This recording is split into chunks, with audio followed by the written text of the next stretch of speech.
انس بن مالک رضی اللہ تعالیٰ عنہ روایت کرتے ہیں کہ رسول اللہ صلی اللہ علیہ وسلم جب بیت الخلا میں داخل ہونے کا ارادہ کرتے تو درج دعا پڑھتے۔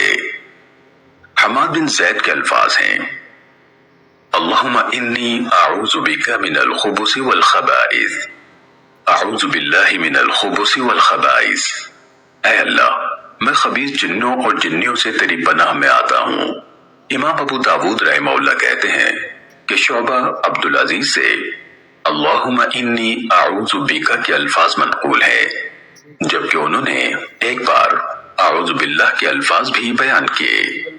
امام ابو داود کہتے ہیں کہ وہیب سے فلیتعوذ باللہ، امام ابو داود کہتے ہیں کہ وہیب سے فلیتعوذ باللہ، اسے اللہ کی پناہ لینی چاہیے کہ الفاظ منقول ہیں۔